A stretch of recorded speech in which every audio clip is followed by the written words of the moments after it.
કોડીનાર તાલુકાના વડનગર ગામ ખાતે મહારક્તદાન કેમ્પનું આયોજન કરવામાં આવ્યું છે। કહેવાય છે રક્તદાન એ જ મહાદાન છે। કહેવતને કોડીનાર તાલુકાના સમસ્ત વડનગર ગામના લોકોએ સાર્થક કરી બતાવ્યું છે। વડનગર ગામના સ્વ વિજયભાઈ પરબતભાઈ જોટવા, સ્વ રામશીભાઈ મેરુભાઈ ગાંધી તેમજ સ્વ કાળાભાઈ લખાભાઈ સોલંકી તેમજ સ્વ દલસુખભાઈ ઓધડપુરી ગોસ્વામી તેમજ સ્વ કરશનભાઈ નારાયણભાઈ સોલંકી, સ્વ મોહનભાઈ અર્જનભાઈ ગોહિલના સ્મરણાર્થે આ કેમ્પનું આદર્શ પ્રાથમિક શાળા ખાતે રક્તદાન કેમ્પનું આયોજન કરવામાં આવ્યું છે। જેમાં સૌ પ્રથમવાર રક્તદાન કેમ્પમાં જોડાવા માટે જૂનાગઢ જિલ્લાના સાંસદ સભ્ય રાજેશ ચુડાસમા, તલાળા સુત્રાપાડાના ધારાસભ્ય ભગવાનભાઈ બારડ, કોંગ્રેસના ગુજરાતના પ્રદેશ ઉપપ્રમુખ હીરાભાઈ જોટવા, વડનગર ગામના ખ્યાતનામ ડોક્ટર જીતેન્દ્ર ગાંધી, રવિન્દ્ર ગાંધી તેમજ રાજકીય આગેવાનો, સામાજિક આગેવાનો, કાર્યકર્તાઓ દ્વારા આહવાન કરવામાં આવ્યું છે કે રક્તદાન કેમ્પમાં ઉના ખાતે આવેલા દિવ્ય જ્યોત બ્લડ બેંક તેમજ વેરાવળ ખાતે આવેલા ઇન્ડિયન રેડ ક્રોસ સોસાયટી તથા અંબુજા ફાઉન્ડેશનના સહયોગથી કરવામાં આવ્યું છે। રક્તદાન કરેલ તમામને બ્લડ બેંકો દ્વારા સન્માનિત કરતા પ્રમાણપત્ર એનાયત કરવામાં આવ્યા છે। આ કાર્યક્રમના અંતે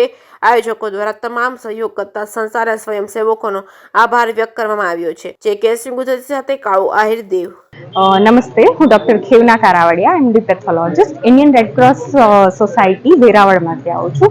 આજે વડનગર ગામમાં આપણે આદર્શ પ્રાથમિક શાળામાં બ્લડ ડોનેશન કેમ્પનું આયોજન કરવામાં આવેલું છે। બ્લડ ડોનેશન આપનું એક બ્લડ 3 જિંદગીઓ બચાવી શકે છે। થેલેસેમિયાગ્રસ્ત બાળકો, પ્રસૂતા માતાઓ એ બધાને બ્લડની જરૂર વારંવાર પડતી હોય છે, ત્યારે આપનું એક બ્લડ કોઈની જિંદગી બચાવી શકે છે। તો બને એટલી બહોળી સંખ્યામાં રક્તનું દાન કરો અને લોકોને ઉપયોગી બનો।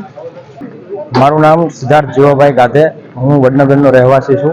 આજે તારીખ 24/11/2024 રવિવારના રોજ વડનગર ગામ ખાતે વડનગર ગામના અમારા સ્વજનો ના દિવ્ય સ્મરણાર્થે આજે રક્તદાન કેમ્પનું એક મહા રક્તદાન કેમ્પનું આયોજન કરવામાં આવેલ છે।